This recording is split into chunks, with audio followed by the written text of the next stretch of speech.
You flip the switch at 7 p.m. and the lights come on, the fridge hums, the furnace kicks in. None of it costs you a cent because sitting in your basement is a device the Department of Energy quietly documented in 1979, then never spoke about again. It stores solar power for 90% less than what the battery companies are charging you today. I am going to show you exactly what that device is. I am going to show you the bulletin number it came from, and I am going to show you why every American homeowner over 50 needs to understand this before the next utility hike hits your mailbox.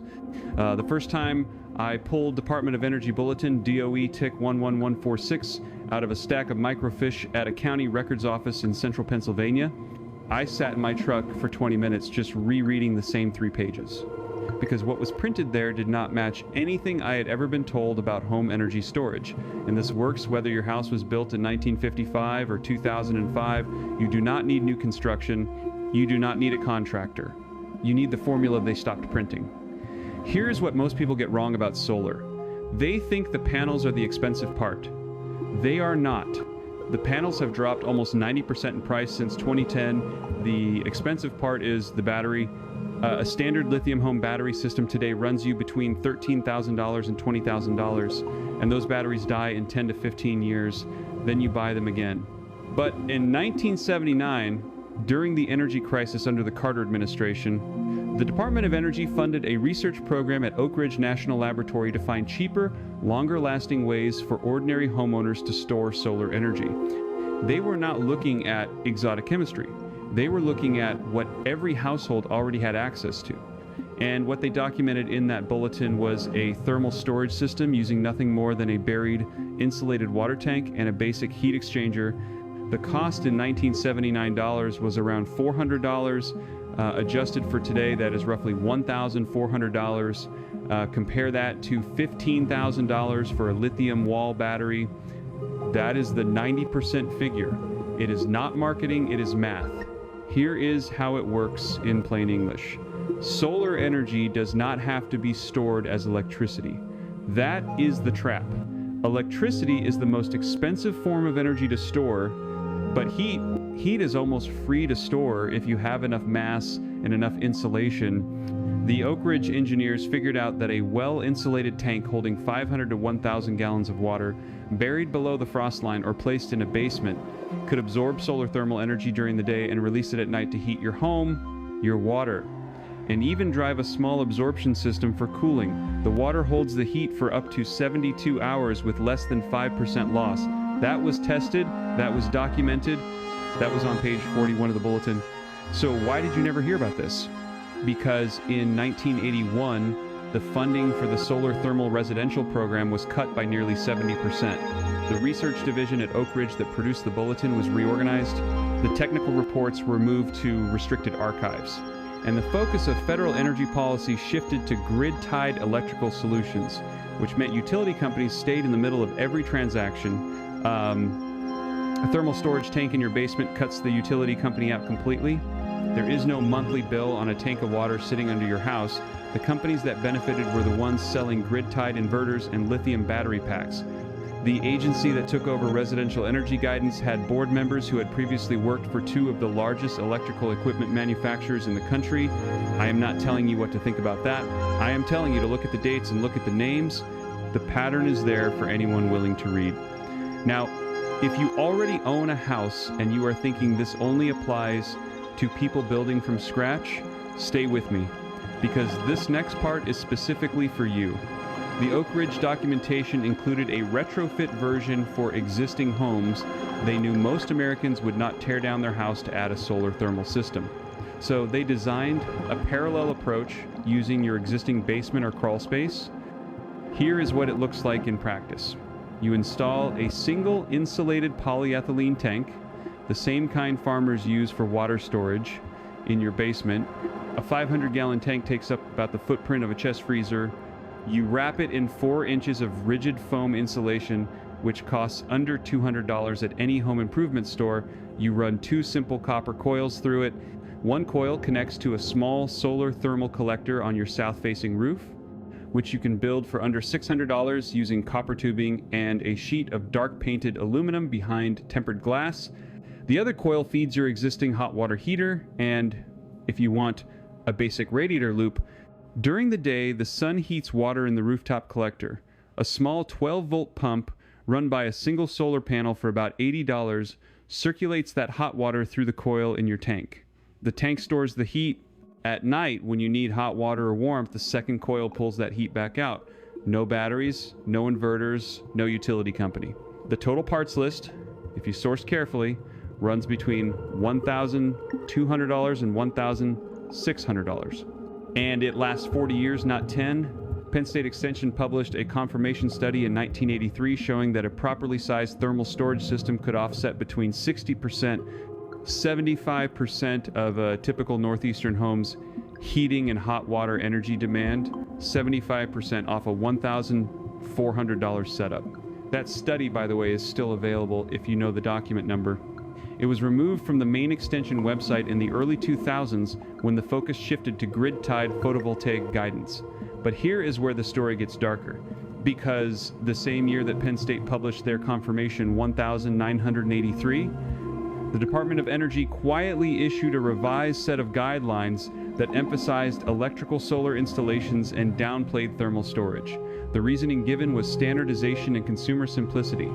The actual effect was that every homeowner who later went solar got pushed toward expensive battery systems instead of cheap water tanks.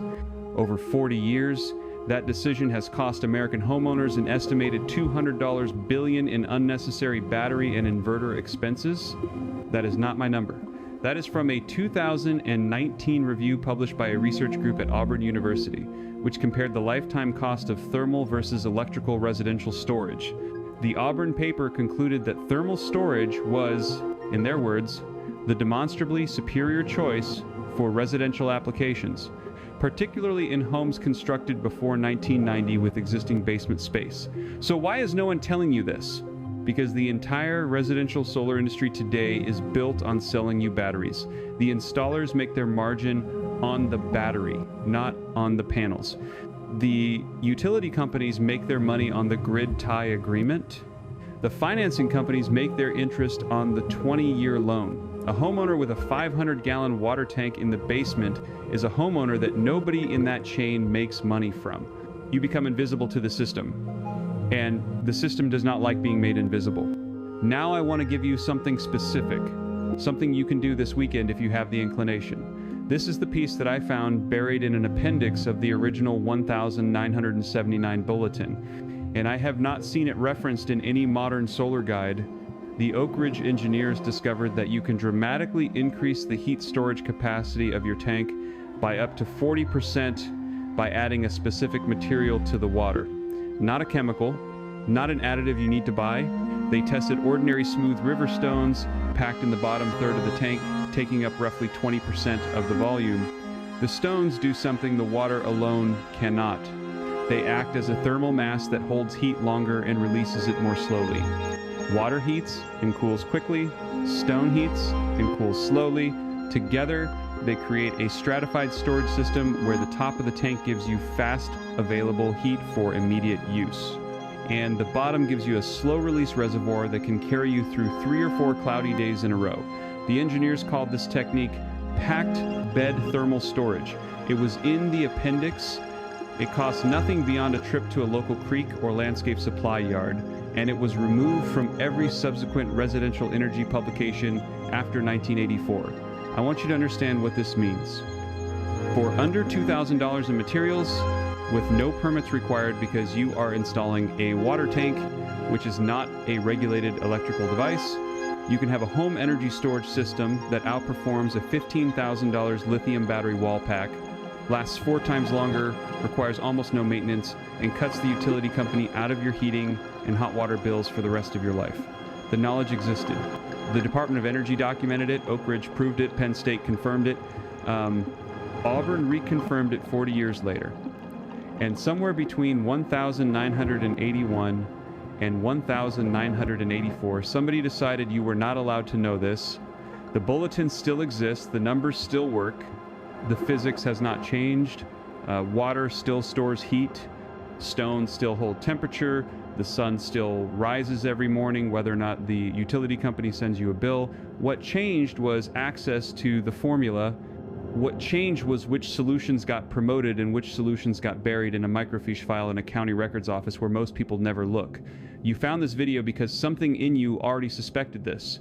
You already knew that the official answer, the expensive answer, the answer that requires you to take out a loan and stay tied to the grid was not the only answer. You were right to suspect. The cheap answer exists, the simple answer exists. The 40-year lasting answer exists. It was just put somewhere you were not supposed to find it.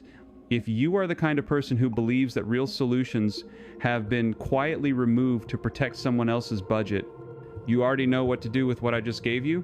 Drop a comment below and tell me one thing. Have you ever heard before today of Department of Energy Bulletin DOE TIC 11146 or the Oak Ridge Packed Bed Thermal Storage Research from 1979?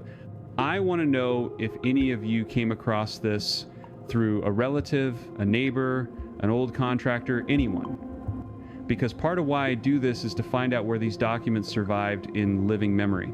If this is the kind of buried knowledge you want more of, you are not subscribing to a channel. You are joining a small group of people who are quietly recovering what the institutions decided you no longer needed. Next time, I am going to show you a 1,971 USDA bulletin on home food preservation that was pulled from circulation after one specific FDA review, and what it documented about keeping a year's worth of food without electricity is going to change how you think about your pantry. The document number is in the next video. I will see you there. Before you go, I want to give you the practical follow-through. Telling you a document exists without telling you how to actually use what is inside it would be a kind of cruelty I am not willing to commit. So let me walk you through what real people, real homeowners, real small farmers did with this information when it was still in open circulation. And what a handful of them are quietly doing right now in places like the Ozarks, the eastern slope of the Rockies, and rural Vermont. In 1981, 2 years after the Oak Ridge Packed Bed Report was published, a man named Howard Reichmuth, who was working out of the Pacific Northwest, documented a residential installation in Spokane that used roughly 12 tons of river rock screened to a uniform 2.5-inch diameter, packed into an insulated plywood bin sitting underneath an unheated 3-season porch. The construction cost in 1981 dollars was $412 for the rock, $86 for the plywood. Framing, and approximately $190 for the rigid foam insulation around the bin. Total materials, under $700. That system, according to the follow-up monitoring report filed with the Bonneville Power Administration in 1983, supplied between 58% 71% of that home's space heating load through 2 full winters before Reichmuth moved away and the monitoring stopped. Nobody knows if the bin is still operating today. Nobody went back to check. That is the pattern. The data gets collected, the report gets filed, and then the institutional attention moves on to the next funding cycle. And the physical installation just sits there, quietly working for decades, with nobody writing about it. I want you to understand what that means in terms of your own electric bill. The average American home in 2024 spent roughly $2,100 on combined heating and cooling. If a packed bed thermal storage system built for under $1,000 in materials displaces 60% of that load, you are looking at $1,260 per year, every year for 40 years. That is $50,400 over the lifespan of the rock bed, against an initial investment that most people spend on a single weekend trip.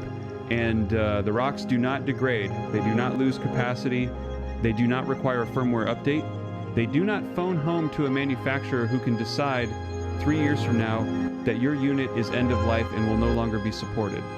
Now, the counter argument you will hear if you bring this up to anyone in the conventional energy efficiency industry is that packed bed systems require ductwork, fan power, and active control, and that the parasitic electrical load of running the blower eats into your savings. This is technically true and practically misleading.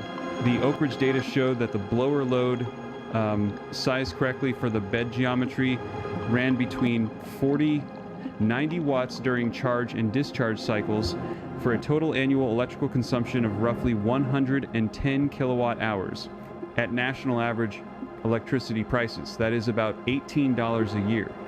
$18 against $1,260 in displaced heating cost. The ratio is not even close. The objection only sounds serious if you do not run the numbers, and the people raising it are counting on you not running the numbers. The other thing you will hear is that this technology is old, and that newer phase change materials, molten salts, or lithium thermal batteries are superior. Some of them are, in laboratory conditions, by narrow margins, at 10 to 40 times the cost, with service lifespans measured in years rather than decades, and with supply chains that depend on materials mined in places where neither you nor I have any leverage. The rock in your backyard has a supply chain of one truck and one afternoon. That is not a bug, that is the entire point. The reason this approach was buried is precisely because it cannot be monetized at scale by anyone who is not you. There is one more name I want to give you before we close. Steve Baer, who died in 2023, was an engineer in Albuquerque who spent the 1970s designing what he called drum walls and skylids. Passive solar storage systems built from 55-gallon steel drums filled with water stacked behind south-facing glass. His company Zomeworks published the plans openly. The Department of Energy referenced his work in 3 separate bulletins between 1977 and 1980, and then after 1982 the references stopped appearing. Baer kept building. He kept publishing.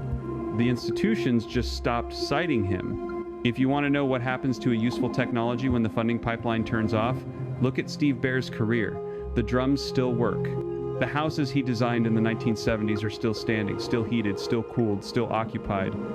The knowledge did not die. It was simply no longer promoted,